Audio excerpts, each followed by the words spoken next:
Congress social media నుంచే వెళ్ళిందని ఢిల్లీ పోలీసులు వచ్చారు.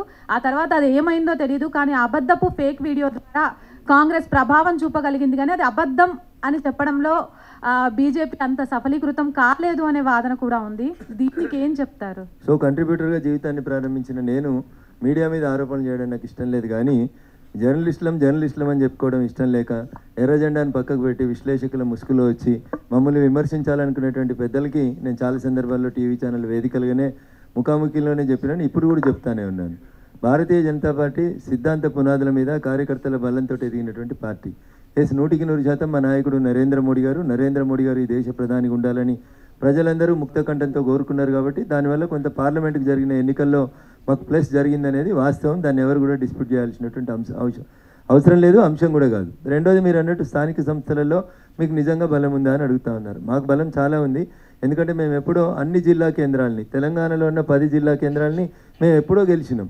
1-2 జిల్లా కేంద్రాలు మీద మహబూబ్ నగర్ బీజేపీ గెలిచింది, సంగారెడ్డి బీజేపీ గెలిచింది, నిజామాబాద్ బీజేపీ గెలిచింది. ఎప్పుడు గెలిచారు ఎమ్మెల్యేలు? మాకు సంస్థాగత బలం లేకపోతే ఎప్పుడు గెలుస్తాం మేమంతా? చాలా రోజుల క్రితం 1996లో అనుకుంటా, subject to correction, Panyala Prabhakar గారు సంగారెడ్డి మున్సిపల్ చైర్మన్ గెలిచారు. తర్వాత ఇలా టీపీసీసీ వర్కింగ్ ప్రెసిడెంట్గా చెలామణి అవుతున్న జగ్గారెడ్డి గారు సంగారెడ్డికి మున్సిపల్ చైర్మన్గా 2000 సంవత్సరం కంటే ముందే గెలిచిండు. తర్వాత కారం పద్మ గారని 3వ సారి కంటిన్యూస్గా మున్సిపల్ చైర్మన్గా గెలిచింది. చాలా చోట్ల భారతీయ జనతా పార్టీకి బలం ఉంది, స్థానికంగా గెలుస్తాం. పార్టీతో పాటు మీరు అన్నట్టు స్థానిక సంస్థలలో సర్పంచ్ ఎన్నికలలో పార్టీ గుర్తు ఉండదు. కాబట్టి బీజేపీ నుంచి కూడా కొన్ని సందర్భాల్లో 2-3 మా సిద్ధాంతాన్ని నమ్మినటువంటి కార్యకర్తలు కూడా పోటీ చేస్తారు.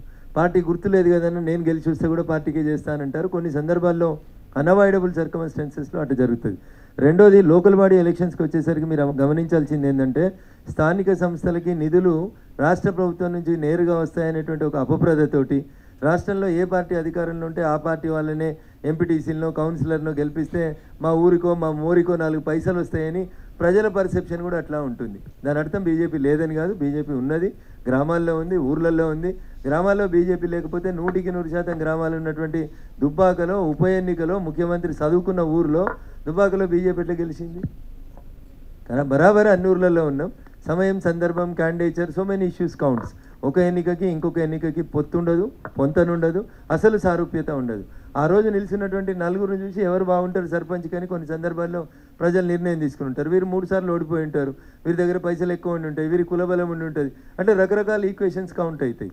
దానికి పార్టీ గుర్తు కంటే ఎక్కువ స్థానికంగా ఉండేటువంటి కార్యకర్తలు ఆ ఊర్లో వారు ఇచ్చినటువంటి సేవలు, వారి బిహేవియర్ ఎట్లుంది అనే దాన్ని బట్టి రిజల్ట్ వస్తుంది. But we are strong enough in all booths.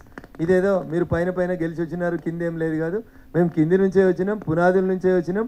ఇంకొంచెం సంఘటితం చేసుకుంటాం. ఎక్కడైనా 1-6 చోట్ల ఇబ్బందులు ఉంటే గెలిచిన ఎంపీలు అందరం కూడా స్థానిక సంస్థలలో మా నాయకుల్ని తయారు చేసుకోవడానికి మాత్రమే పనిచేస్తాం తప్ప ఇంకొకటి కాదు.